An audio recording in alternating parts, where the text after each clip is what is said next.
On the morning of October 9th, 2020, 49-year-old Jamie Faith left his Dallas home with his wife Jennifer and their dog for what should have been an ordinary walk. Just minutes later, the sound of gunfire echoed through their quiet Oak Cliff neighborhood. Neighbors rush outside to find Jamie lying on the ground, shot 7 times at close range. His wife's wrists were bound with duct tape. Instead of slipping away unnoticed, the gunman walked straight out to his truck in full view of everyone. His escape wasn't clever. It wasn't calculated. It was reckless, unfolding right before the eyes of multiple onlookers. As the gunman sped away, his truck was captured on video. The video contained details that made clear that this was no criminal mastermind. In any other case, that video and all its specifics would have been a dream come true for investigators. But in this case of incomprehensible indulgence, the truck was only the beginning. Clues just got louder and weirder every day. What followed was the stuff of investigators' fantasies, gift-wrapped clues and behavior so extreme they could never have imagined it, even if they tried. Welcome back to Crime A to Z, where we detail cases and criminals from their very beginning, until well after other reporting ends.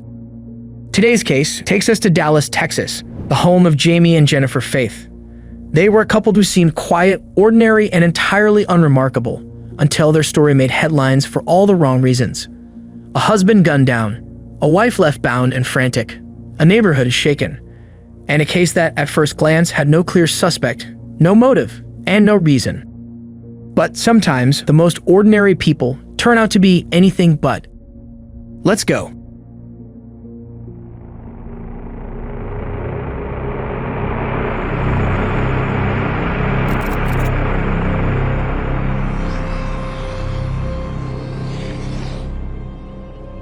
It was October 9th, 2020, around 7:30 a.m. With the world still in the grip of the pandemic, even the simplest routines felt different. It was the day after James and Jennifer Faith celebrated the 15-year anniversary of their first date. As Jennifer and James, who went by Jamie, set out quietly for their morning walk, their Ring doorbell camera captured them leaving.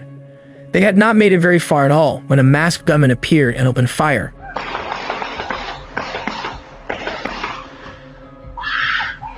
Seven shots, 3 to the head, 3 to the chest, and 1 to the groin. 49-year-old Jamie Faith was killed instantly.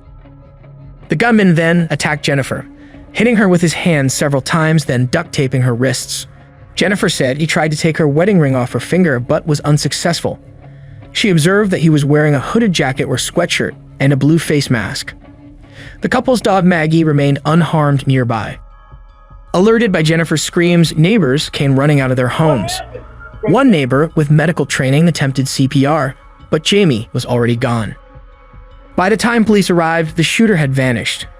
Jennifer could not get a good look at the assailant since he was wearing a face mask. The only thing she could make out was that he had dark eyes. Witnesses who saw the gunman drive away had reported that he sped off in a black pickup truck. They were not able to make out the license plate. Jennifer was taken to the hospital. Her wrists were bruised, but fortunately not broken. She was questioned briefly while law enforcement began canvassing the area and gathering surveillance footage. The couple's community and all of Dallas were left stunned, not just over the sudden brutality, but also the lack of motive. A man killed on his own sidewalk in front of witnesses with nothing stolen and no known enemies. At least, not yet. Amidst the chaos and the shock of the morning, Jennifer was left to face the unthinkable. The sudden and violent loss of her husband. It's the only family I have, other than my daughter. My daughter and I were through the ringer before we met him, and he was my best friend, and such a good relationship and marriage, and we traveled together, we had all these plans. We have a cruise booked into 2022. We just booked it with our best friends.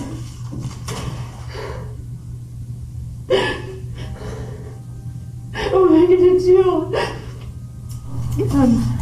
When do I call his parents? We'll handle it. His dad has stage 4 cancer and just started chemo. Jennifer helped authorities however she could, desperate to find her and her husband's assailant. She described the traumatizing event to a detective in detail. I turned around and I just saw this person shoot, and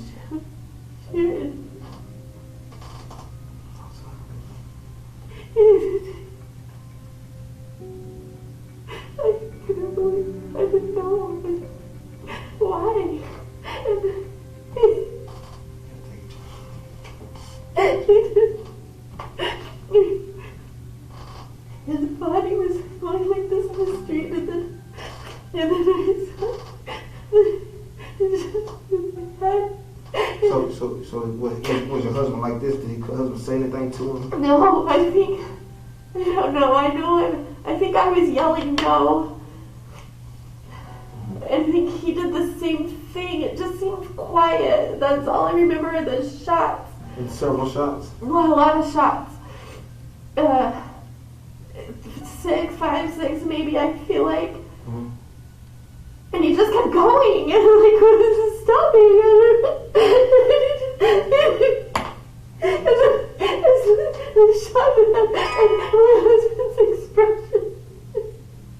You said your husband's facial expression? Just like, oh my God. And he just grabbed.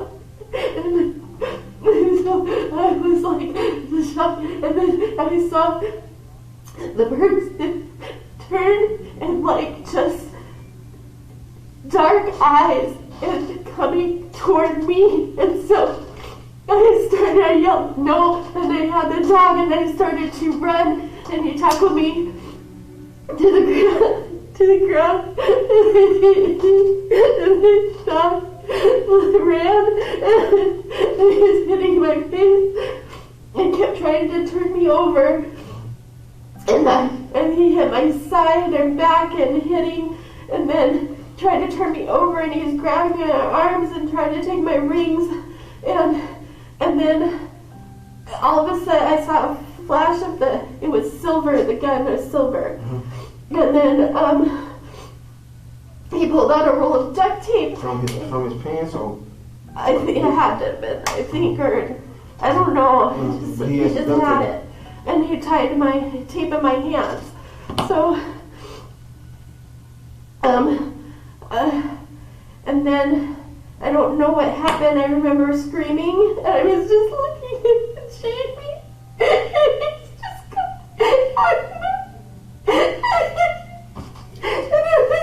I was screaming, help me. The detective asks about every aspect of the couple's relationship and whether she knows of anyone who might have any issue with them. I got sick. I was diagnosed with diabetes, but I was traveling and working so hard. My health just kaput. And so we decided 2 years ago that I would quit my job for a while and work on my health. And so that's what I've been doing. Okay, and so 3 years ago, you guys moved here, so you've been living there ever since. Yes. All right, so have you guys had any issues with anybody since you've been here? Any disagreements, any arguments? It's just stupid, not arguments or anything. There's a dog down the street that we've reported twice, and it's been removed from their home, mm-hmm. and they keep getting it back, but the dog would always be out and attacking us. Mm-hmm. And it just, the only other thing, the neighbors that are here right now, they're awesome, wonderful people, but we've lent them quite a bit of money. Oh, really? Yeah, and I just got $400 back of it. So that's the only other thing, friction-wise, I can think of, but there's no way. Yeah, but your husband, nobody, he had no grudges with anybody. He never did mention anybody where that he'd have to look out for his life or anything like that. No. After their interview, Jennifer's daughter Amber joined her. Then Jennifer called Jamie's sister to break the devastating news. Jamie and I were attacked this morning, and somebody shot Jamie and killed him.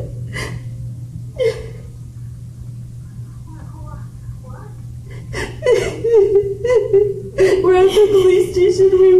We take Maggie for our walk every morning, and we left the house, and somebody came up and shot him,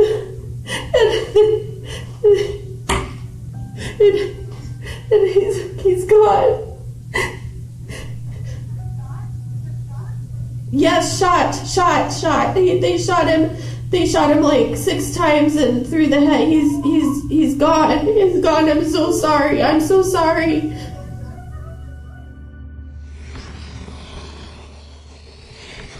Jennifer and Jamie met on a blind date in 2005 and clicked instantly. They were immediately inseparable. It was a huge shift for the then 34-year-old Jamie, who had essentially resigned himself to being single forever. Jennifer, on the other hand, had been married twice before and had a daughter from her first marriage named Amber. Jamie and Jennifer had married in Las Vegas in 2012, and that same year, Jamie formally adopted Amber. Jamie had built a career in IT leadership and adored his wife and daughter. Friends and family described him as the kind of person who always did the right thing and genuinely cared about others. He was the lovable tech nerd in every room. Colleagues and loved ones described him as the go-to guy for computer problems, always happy to help troubleshoot or explain how something worked, and never making anyone feel bad for asking. Jamie was quick with a smile, easy to talk to, and loved making people laugh and feel welcomed. He was funny, sweet, and loyal. Just a good guy. Jennifer had a background in healthcare administration. Their relationship seemed strong and supportive.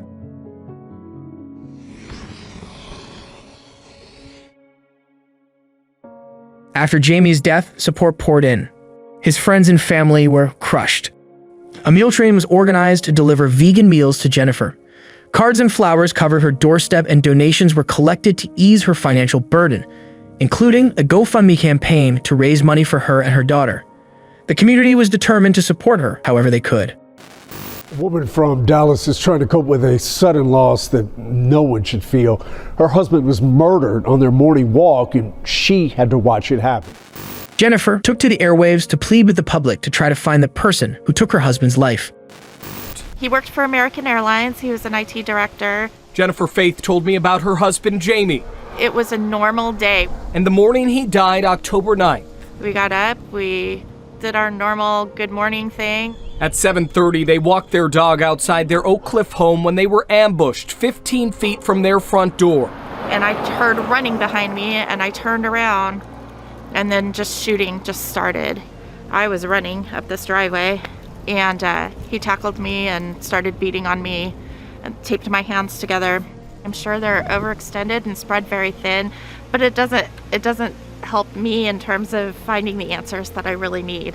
My partner, my best friend. I'm not supposed to be widowed at 48, you know? I just hope that at some point, maybe this person can recognize the gravity of what they've done and feel some sort of guilt enough to come forward.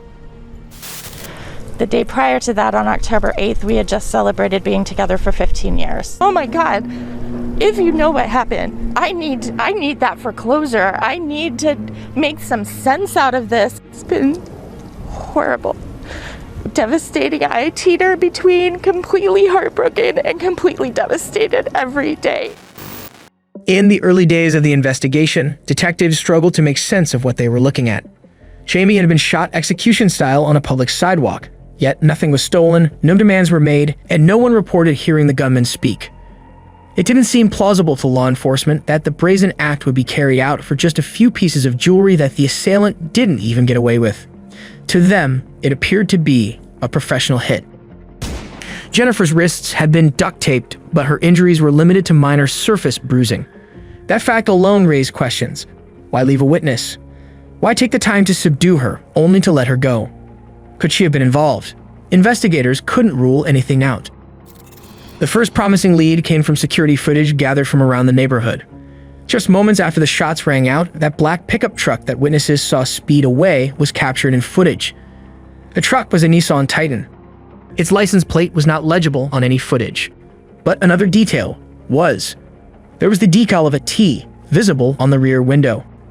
That T was a common sight, given they were living right in the heart of Texas Ranger territory, with the team based right there in the Dallas-Fort Worth area. Investigators worked on tracing the vehicle, but without a license plate number, it was difficult. Still, they were grateful for the distinctive T and confident it would ultimately help narrow their search. Police also reviewed the footage from Jamie's Ring camera. Around 2:30 a.m., about 5 hours before Jamie was shot, a man was seen walking through the yard next door. That home was unoccupied at the time, so it would not have been a neighbor. The man's build matched the description Jennifer had given. Since the strange man may have been staking out the Faith's home, police considered this a solid lead. With investigators struggling to find any explanation for why someone might want Jamie dead, they began pulling phone records, standard procedure in a homicide case. But what they found was nowhere near standard. It started with a phone number that Jennifer had been in frequent contact with in the months before Jamie's death. When investigators questioned Jennifer about it, she explained that the number belonged to an old friend from high school, someone she had reconnected with at the beginning of the pandemic around March of 2020. His name was Darren Lopez, and he lived in Tennessee. Jennifer and Darren had dated in high school. They even had plans to get married afterward until Darren ended up being deployed to South Korea and they grew apart. Jennifer explained to law enforcement that their renewed contact had been a source of emotional comfort during an incredibly dark time. She said their conversations were emotional, but harmless, a way to support each other during a tough year. It could have made sense. While Jennifer lived in Texas, Darren lived over 600 miles away just outside of Nashville, Tennessee, on a sprawling, rural piece of land. The two had not seen each other in person in decades. With the world shut down, the idea of finding solace in an old friend could have been harmless. However, in a text message to a close friend, Jennifer described her and Darren's relationship in more extreme terms, calling it a full-blown emotional affair. She told the same friend that Jamie knew about it. She did still emphasize that the relationship was not romantic or physical, just supportive. A lifeline during isolation. Authorities were nowhere near convinced, given what they were learning about Jennifer's conversations with Darren, so they were already on high alert about the pair's connection. Then, they ran a check on Darren Lopez's vehicle. It was a black Nissan Titan. Buckle up. Darren Lopez was a disabled Army veteran living in Cumberland Furnace, Tennessee with his daughters. He had no criminal record, no known enemies, and no apparent connection to Jamie Faith. On paper, he looked like an unlikely suspect. A decorated former Green Beret medic, Darren had survived multiple combat tours in Iraq and Afghanistan only to suffer a traumatic brain injury from an IED blast during his final deployment. That blast killed 19 of his fellow service members, many of them were his friends. Now suffering from PTSD, long-term cognitive issues, and stress from his recent divorce, Darren reached out to Jennifer to help him cope. Jennifer responded with a lengthy email detailing all the intimate details of her life. From there, their relationship rekindled. And by rekindled, think straight-up firestorm. The volume of messages investigators discovered was staggering. During the single month of October 2020, Jennifer and Darren had exchanged a dizzying amount of over 14,000 messages, a mix of texts, calls, emails, and shared images. Those numbers indicated that the couple was communicating on a near constant basis, interacting on average about 463 interactions per day, 19 per hour, and 1 every 3 minutes. All day, every day. And that's only if they never slept. Factoring in 8 hours of sleep each day, those averages jumped to around 29 interactions every waking hour, and 1 every 2 minutes. Some days exceeded 500 interactions, except on the day of Jamie's murder. On that day, the couple's communication came to a sudden halt, with no communication for the entire 24-hour period. The distant high school friendship story started to seem less and less convincing. Investigators had already discovered the mountain of communication between the pair. They didn't know the contents of the messages yet, but the massive volume indicated that there was more going on than Jennifer was admitting. They also knew that Darren owned the same type of trucks seen leaving the scene of the crime. After they found that out, they put eyes on his property from above.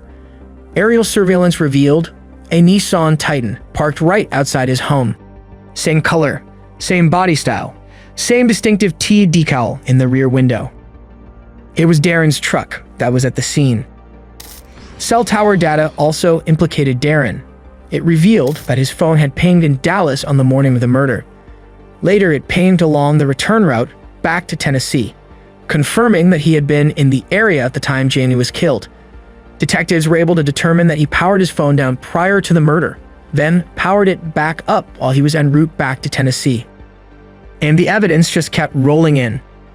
In addition to the physical evidence, of course, money was involved. As investigators were combing through the pair's activities, several financial red flags began to emerge. For starters, Jennifer had been funneling financial support to Darren. She sent him Amazon gift cards and gave him access to her credit cards. She even wrote him an email stating, "Here's both of my major credit cards. Amex has no limit and I think the Visa has like $35,000. Please don't hesitate to use them for whatever you need, especially when it's stuff for the girls." They found PayPal transactions, package shipments, and mentions of cash hidden in envelopes. But even more came after the murder. Investigators discovered that within days of the murder, Jennifer had already begun talking about routing some of Jamie's life insurance payout to Darren through a third party, presumably to avoid suspicion. She wasn't able to collect on that policy since she had not yet been ruled out as a suspect. However, about a month after the murder, she was able to extract approximately $630,000 in death benefits from Jamie's employer. And remember that GoFundMe campaign set up to support Jennifer and her daughter. It ended up raising over $60,000. Over a 2-month period, Jennifer withdrew approximately $58,000 from it and used it in part to purchase expensive gifts for Darren, including a large-screen television, airline tickets for him and his daughters, and to cover the cost of the credit cards she gave him access to. In contrast, however, she failed to pay her husband's funeral bill of $6,500. It was not looking good for Jennifer. While investigators were confident she was involved, everything they had was still just circumstantial. But Jennifer wasn't done. Not even close. Investigators were closing in. With the evidence tying Darren to the scene, they were convinced he pulled the trigger. But there was nothing to explain why he did it, or any evidence that tied Jennifer directly to the crime. Enter the contents of the messages. Turns out that before Darren ever crossed state lines, before any shots were ever fired, Jennifer had already laid the groundwork, carefully and deliberately. And once detectives got their hands on the couple's phones, the nature of those thousands of messages came to light. Jennifer had deleted the messages from her phone. And even though she had instructed Darren to do the same, and he told her that he had not. He wanted to preserve all the conversations as proof of what was happening to Jennifer. So, investigators were able to recover all the communication off of Darren's phone. And what they found was very troubling. In those hundreds of messages per day, Jennifer told Darren that there was no intimacy in her and Jamie's marriage. She fantasized about the life she and Darren could have together and how happy they could be if Jamie were gone. She told Darren how trapped she felt and why. It was the why that was concerning. She shared that she was being physically and sexually abused, including being beaten, burned, and attacked, and that Jamie was even allowing other men to sexually assault her. And it wasn't just Jennifer's word. The allegations were confirmed by both a concerned friend and even Jamie himself. The friend alerted Darren of specific instances of abuse and urged him to help, typically also urging him to not tell Jennifer I'm writing to you. One of those messages stated, "Jamie slapped Jen. I'm asking if you are willing to get involved and help Jen get out of this situation." And later, "Jamie is abusing Jen today. Any ideas how we can help her?"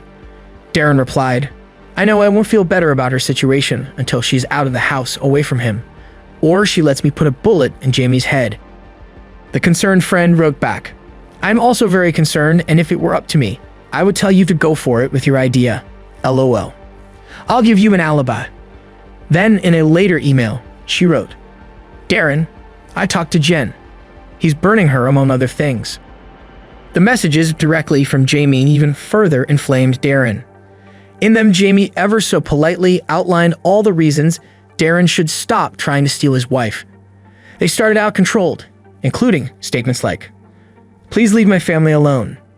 At one point, he even apologized to his rival, saying, "And for that, I am sorry." And for good measure, the messages from Jamie just happened to throw in how amazing of a woman Jennifer was. One message stated, "She is a very special woman who touches everyone she meets, and I am lucky enough to love her and have her in my world." Darren would reply, trying to reason him out of abusing Jennifer. He wrote, "You alone are destroying what you have there. Be the husband you say you want to be." Over time, Jamie's polite tone changed. "I am telling you to stay away from my family." He even sent more photos of the injuries he had caused along with the statement, "Enjoy knowing you can't do a thing about it." The messages reflected a woman who was cornered and a man who was trying to save her. But none of it was true. Investigators found no evidence whatsoever that Jamie was abusing Jennifer. In fact, the more they dug, the more clear it became that the abuse and the people supposedly corroborating it never existed. Every single message Darren received had come from Jennifer herself, She had created 2 fake Gmail accounts, one posing as her friend, and the other as Jamie. She used them to send Darren message after message, carefully crafting a concocted story of abuse. And what about those disturbing photos? Most were stock images pulled from the internet. However, one of them actually was of Jennifer, but the injuries from that photo were the result of a car accident she was in 8 years prior. The elaborate manipulative hoax was designed to convince Darren that Jennifer was in grave danger, and that killing Jamie was not only justified, but was the only way to protect her. And given his brain injury, Darren was reportedly especially susceptible to that manipulation. So, according to his defenders, Jennifer's messages didn't just tug at his heart. They activated his sense of duty. He thought she was in danger and that he was the only one who could save her. All the makings of a motive. But Jennifer still wasn't done delivering. As investigators would later learn, Jennifer's pattern of manipulation was nothing new. According to her second husband, Rick, she had baselessly told him nearly identical claims about her first husband, to the point where Rick did indeed want to kill that first husband. He remembered how Jennifer reveled in him getting angry. Recalling her fake emails, injury photos, and claims of abuse, he called her the most evil person he had ever met. The widowed victim began to look less like a victim and more like the person pulling the strings. And Jennifer, never one to quit while she was ahead, continued feeding law enforcement a steady stream of self-sabotage even after the walls were closing in. 2 months after the murder, and right after she appeared on television pleading for the public's help in finding the truck with the distinctive T on the back, she texted Darren requesting that he remove it. She wrote, "So I woke up in a little bit of a panic. Something is eating away at me, telling me you need to take the sticker out of the back window of the truck." He replied, "I don't want to just take it off all at once. The girls would notice that. But I have been working on it." Jennifer told him, "I have a bad feeling, and I really think you need to get that sticker off ASAP." A few days later, he sent her a message stating, "Sticker, done."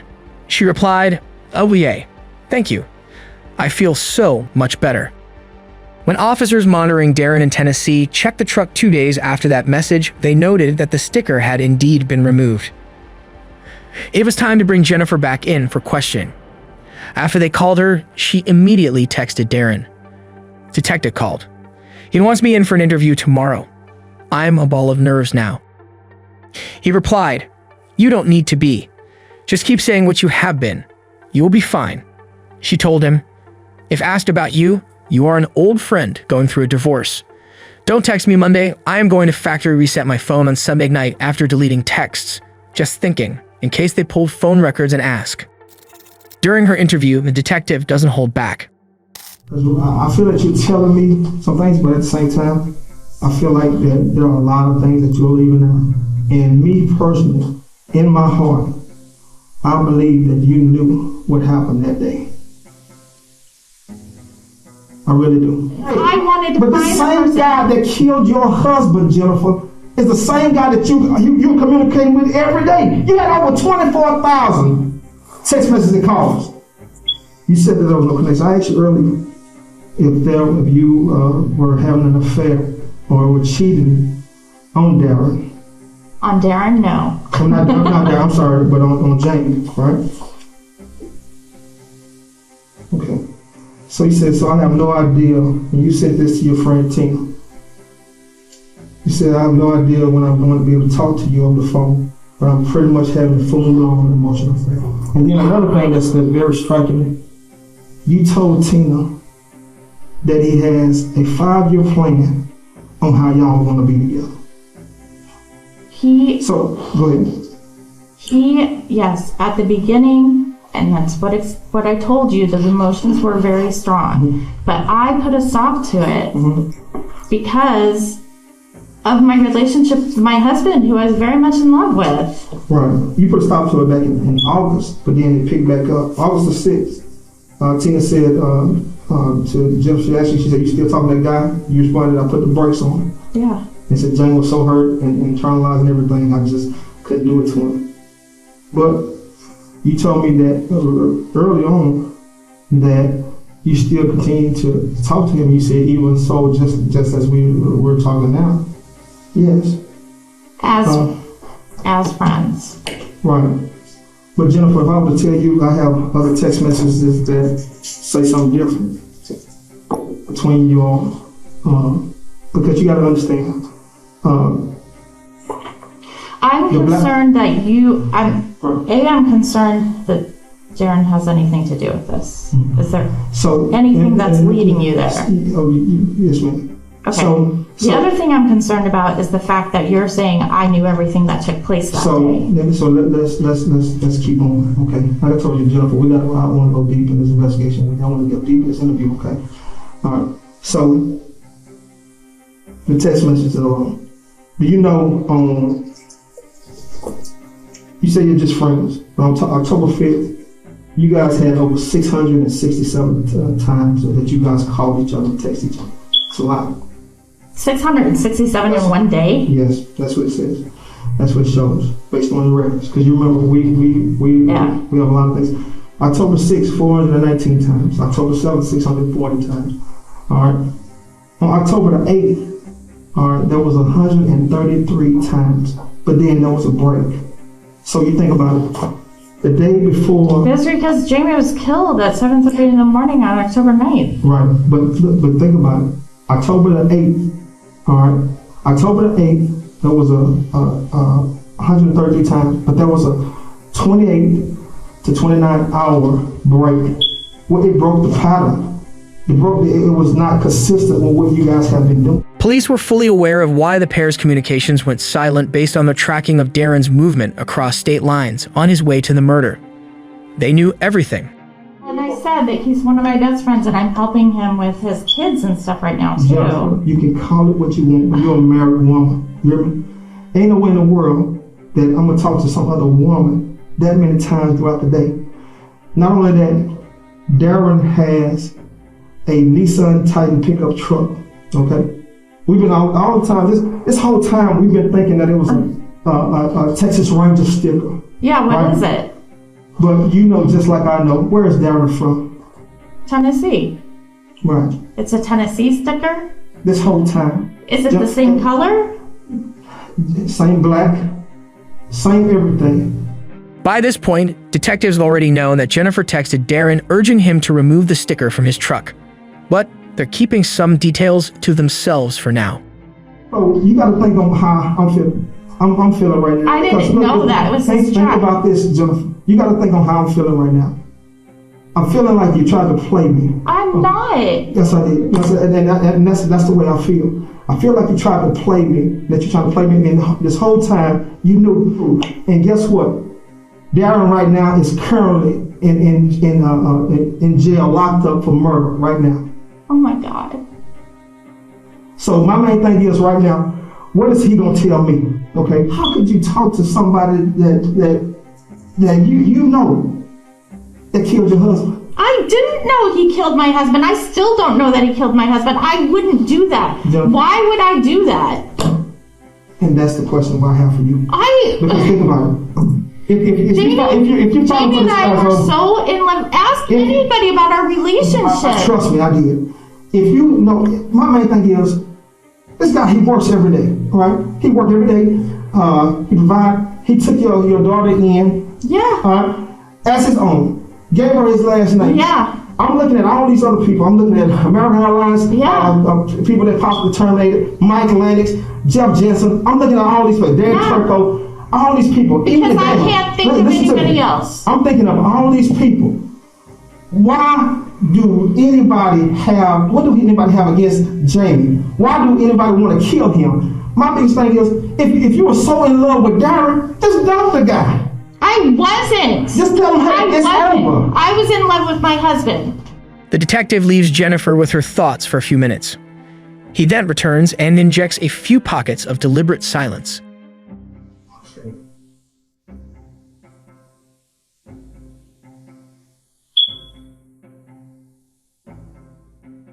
And if you're so convinced, why even bother listening to me about all these other people who I thought might have something to do with it? Do you know how much I've been racking my brain? If you knew this all along?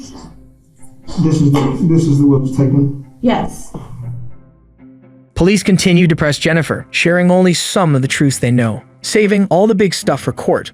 Jennifer continues to insist she knows nothing about anything until she eventually ends the interview. On January 11, 2021, police arrested Darren, charging him with murder. In his car, investigators found a blue face mask that law enforcement believe was used during the killing. At his home, they recovered the murder weapon, a .45 caliber handgun, complete with traces of Jamie's blood. Ballistics confirmed that the gun's bullets matched the bullets from the crime scene. But the arrest was not enough to deter Jennifer. Once Darren was behind bars, Jennifer continued to communicate incriminating messages, despite her acknowledging that authorities could pull phone records. She sent him a message through his daughters, who were preparing to visit him in jail. She wrote, "I just needed to be cautious because every communication is being monitored." But then, in the very same message, she continued, "Please tell him as soon as possible that I will always be his." Through his daughter, Darren responded to Jennifer saying, "Please stay strong for us. Your knight always." A month after Darren's arrest, Jennifer was taken into custody as well, initially on charges of obstruction of justice. 7 months later, a federal grand jury indicted her for murder for hire, a charge that Jamie's friends and family believe finally reflected the full weight of her role.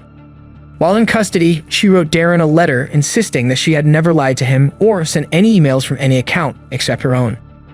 If convicted, Jennifer faced the possibility of life in federal prison or even the death penalty. Darren, meanwhile, faced up to 10 years in prison on a federal firearms charge, along with the potential for life for his Texas murder charge. The difference came down to who planned the crime and who pulled the trigger. Jennifer was charged with orchestrating the murder for hire across state lines, putting her in federal court where penalties can be harsher, including the death penalty. Darren, alleged to be the trigger man, faced state charges for murder, plus a separate federal firearms charge. But in Texas, hitmen rarely face the death penalty, so he never faced the federal threat of death. In the end, Jennifer never went to trial. Facing a potential death sentence and recognizing the overwhelming evidence against her, she accepted a plea deal. Jamie's family asked that she does not receive the death penalty, so prosecutors are now recommending a life sentence. In February 2022, she pleaded guilty to murder for hire. In return, prosecutors agreed to drop the obstruction of justice charge and to not seek the death penalty. As part of her plea deal, Jennifer was required to acknowledge that she was never abused in any way by Jamie. She also acknowledged deceiving Darren through the fabricated emails, fake accounts, and photos, and to all the cover-up they did afterward. On June 21st, 2022, Jennifer was sentenced to life in federal prison without the possibility of parole, guaranteeing she would never walk free again. She was also fined $250,000 and $6,500 in restitution to Jamie's family. The judge who handed down the sentence called her pure evil. Darren Lopez, on the other hand, did go before a jury. His attorney reported that it took 6 months for Darren to believe that everything Jennifer told him about Jamie was a lie. His defense hinged on the argument that he had been manipulated into believing he was saving Jennifer from an abusive marriage. His attorneys emphasized his history of traumatic brain injury, portraying him as someone vulnerable to emotional coercion. They also claimed that he felt Jennifer was in immediate danger when he killed Jamie, so his actions constituted self-defense, justifiable under Texas law. They outlined the extreme nature of that imminent danger on the stand. You started receiving text messages and phone calls from Jennifer talking about the cutting of the hair and about him holding her underwater and needing CPR. And so that alerted you or made you think that she was in serious danger more than ever before, right? Yes, sir. Okay. Now, we see that the call logs show that there was a real spike in phone calls between you and her late September heading up to the October 9th day. Is that true? Well, yes, sir. I mean, we were talking daily. Like I said, he was starting to abuse her at that point. That's when at night I was getting the text messages from Jamie stating that he was getting ready because their 15-year anniversary of when they met on October 9th was coming up, and he was going to start planning something special for her. Did he tell you what that special thing was? that waited until I think about until the 1st of October. But he said that he really enjoyed the having it underwater in the hot tub. That he was going to see how many guys she can handle that way. So I was believing that it's going to be back to a gang scenario, and he was going to hold her underwater for multiple guys. And However, the prosecution argued that there were numerous other avenues Darren could have taken to address the abuse being reported to him. But he chose the solution of murder instead. Darren described why such options were ruled out. Jamie and Amber go out shopping during the day, and so she was totally by herself, so she would call at that time, and we could talk, freely. And she got to the point where she said that it's enough is enough. I can't do this anymore. She was talking about her having a way to poison him, so she would end it. And how did you respond to that? I was shocked again. Brought up that we could go to the police again. Again, she brought up Amber. She didn't want any of that stuff involved. Where if Jamie can just disappear out of the picture, that would solve everything. He went on to describe how he felt Jennifer was in immediate danger and how they both felt the urgency to act. And did she relay this to you because she was afraid she might die from this 7-person hot tub incident that he was promising? Yes, I think she finally got to the point, with me telling her, what the text, I would then, relate to her, on the phone. It's like, yeah, this is what Jamie's been sending me, that, that Friday is something special he's planning on, and she was like, I can't go through another weekend like this. So with her telling you this and you receiving these text messages from who you thought was Jamie, did you feel she was in danger that day? Yes, mortal danger. And so at this point, again, she didn't want to involve the police again, even though she was in fear for her life? In fear for her life, yes. Every time, and this is where she used my honor and my love for my girls, because I would want to protect them as most I can. Jennifer didn't want Amber to know anything about this. She didn't want any of this to come out in a bad way. She just wanted it to stop. So she wanted you to save her, but she also wanted it in a way where her daughters would know. Nothing would. Jamie's family would know. Nobody would know. Right. It would just happen. He would then describe how other seemingly very reasonable options were not taken. Did you ever talk about just her leaving, leaving with you? Yeah, from earlier when it started, I wanted her just to leave. But then again, she brought it up, it's like, well, I can't leave Amber here by herself, and I understood that. I mean, Amber looks exactly like her mom. I talked to them on the phone; they sound exactly alike. So if Jennifer's out of the picture, if Jamie's in this mental state where he's already snapped, he's doing this to his wife of 15 years, what's he going to do to his stepdaughter? And I couldn't bring both of them to Tennessee. Amber was working at the time.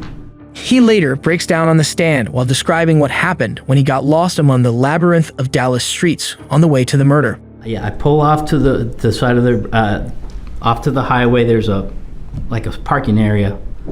I pull into. I feel myself getting into my PTSD spiral. I mean, I'm pulling over. I stop. I feel all these emotions coming on. I knew I'm lost.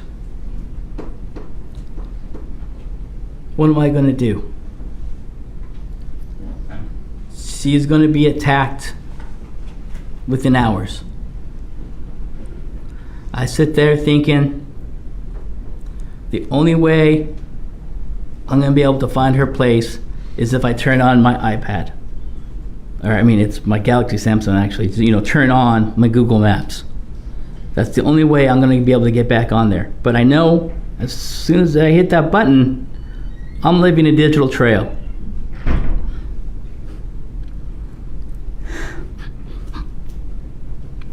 But all the emotions of everybody that I've lost. I started thinking about Ethan. He was my team sergeant's son who was murdered in Kentucky that we were there with, that we couldn't stop or do anything with. My granddaughter, Skylie. She died when I was in Iraq. She drowned. Thinking about it, I was talking to my daughter Summer about it and saying, Dad, why aren't you here to save Skylie? My best friend, Dawn, committed suicide. I couldn't stop it. I was thinking about these things. Stuff that I couldn't do, I couldn't stop. I had promised myself if I was ever in a position to help somebody that I cared for and loved, I would do it. We have a saying in the military, it's better to be judged by 12 than carried by 6. And before I left, one of the last messages, one of the last phone calls, I think that's even on the record that we had that Thursday. I told her she was not going to go through another bad weekend ever again. I promised her. So I knew as soon as I hit that on button, most likely I was going to be caught. But it was, what could I live with? Was I going to go back to Tennessee, not doing anything, and realize that Jennifer is dead because she was drowned, or she's in a coma? And what would happen to Amber? So what did you do next? I made the decision. I mean, I couldn't live with it anymore. Not to fail somebody else that I cared for. So I powered on my tablet. And then that took you to the address. Took me right to the address. Okay. He went on to describe the actual shooting in unusually clinical detail. That moment, as soon as Jamie left the house, was the first time I would be able to safely take care of the threat to Jennifer. And so I acted. And when you acted, what does that mean? That's when I fired my gun into Jamie. How many times? It was, I fired a total of 8 shots, I believe, and it seemed like only 7 hit. I missed one. I started out in his chest. I saw, from the autopsy report, you see the one in his upper right chest as he was walking. So then you see from the autopsy report then, so it's, that gets hit. Jamie starts to rotate to his right. That's what makes him fall. That's why on the top autopsy report also you saw the contusions and bruises along his knee, his shin, his right side, because he's falling that way. And so, did you realize this when you were doing it, or was it only? I mean, you're speaking of these injuries like you knew those were the actual injuries, or is it because you've seen the autopsy now? Well, no, sir. I mean, when the visualizing there, I saw him. I knew I shot his chest. He started to turn, and then I continued to put in his side. I mean, into his. I was aiming for the center mass, but he was turning. It was a risky move. The detached retelling made him come off more like an executioner than a rescuer, and may have undermined him appearing sympathetic to the jury. His attorney goes on to ask him why so many shots. So I ended up shooting the 4 times. He falls completely down. Being a medic, treating people on the battlefield, the human body can take a lot of damage and still live. I did not want Jamie to suffer, even though In my eyes, he was a monster. I did not want him to suffer.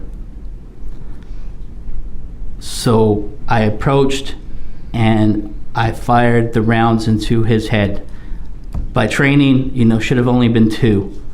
It ended up being 3 because at that time, then I was transitioning from taking out Jamie to now I'm going to attack Jennifer to give her plausible deniability to anything, to give her alibi.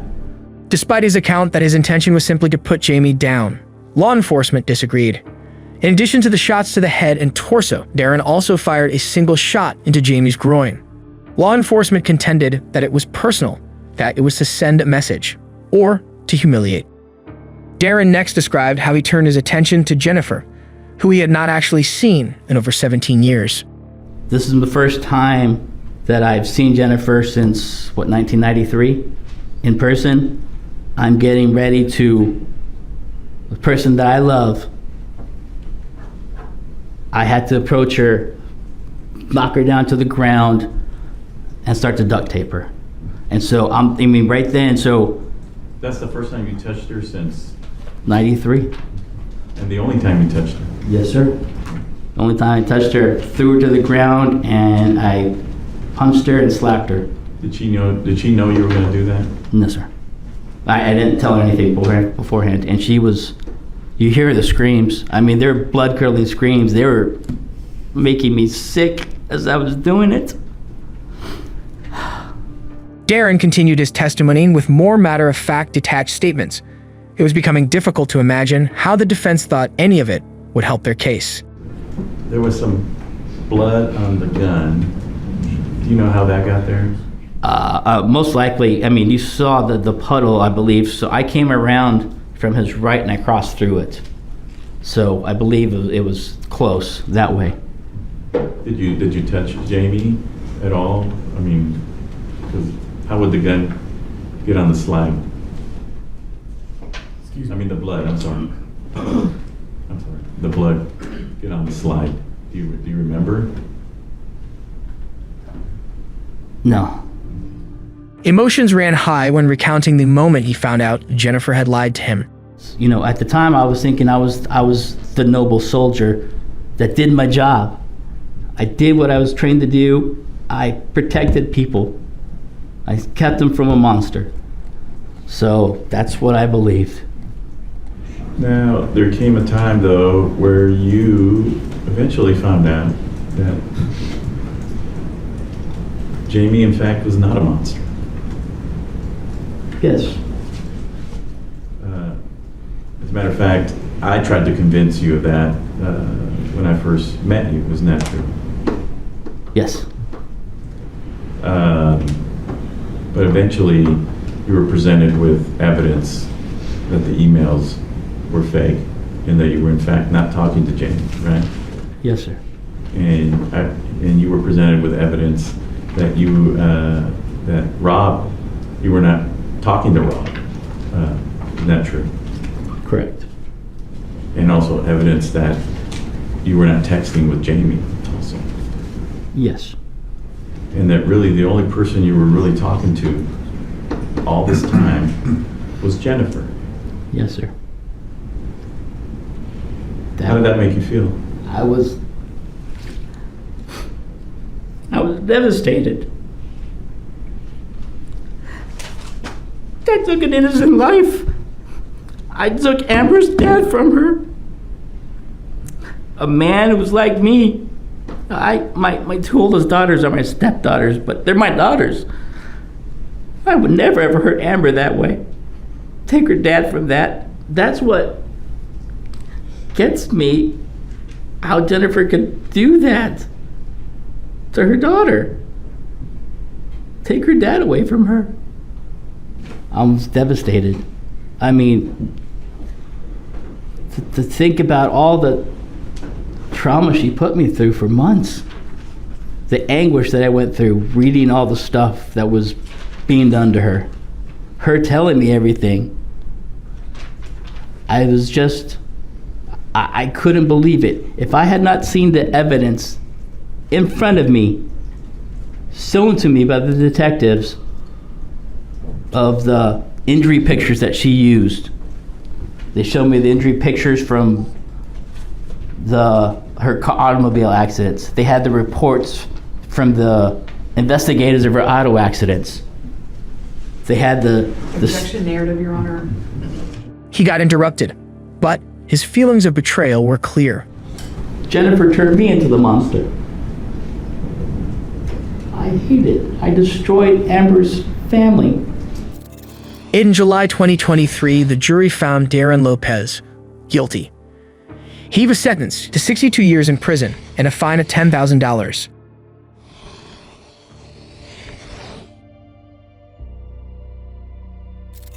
When the truth about Jennifer Faith finally surfaced, hundreds of strangers who had contributed to the more than $60,000 raised on her GoFundMe page felt betrayed that their funds went toward financing gifts to her lover. They felt like she had stolen directly from them. Many demanded refunds, and in line with their policy, GoFundMe obliged, offering refunds to contributors who requested them. After his conviction, Darren Lopez appealed, arguing that he acted in defense of a third person. In December 2024, the appeals court ruled that the jury had sufficient grounds to reject that defense. They upheld his 62-year sentence. Jennifer Faith is serving her life sentence at an undisclosed federal prison. She is reported to still be in contact with her daughter during weekly visits. After her conviction, Jennifer made headlines again when she requested that $200,000 of her late husband's assets be deposited into her prison commissary account. The court denied the request, finding it entirely inappropriate, especially considering her conviction for the murder for hire of said late husband. It was a final unsettling act of audacity in a case with no shortage of it. What's always so striking about these cases is how those who so selfishly, so mercilessly, take the life of someone else will do practically anything to avoid a death sentence themselves. We hope this video did justice to Jamie Faith. Rest in peace, buddy. What were your thoughts as this case unfolded? Did the sentences fit the crimes? Let us know in the comments. And if you like deep dives like this one, be sure to like and subscribe so you catch all our videos as soon as they drop. Thanks for watching.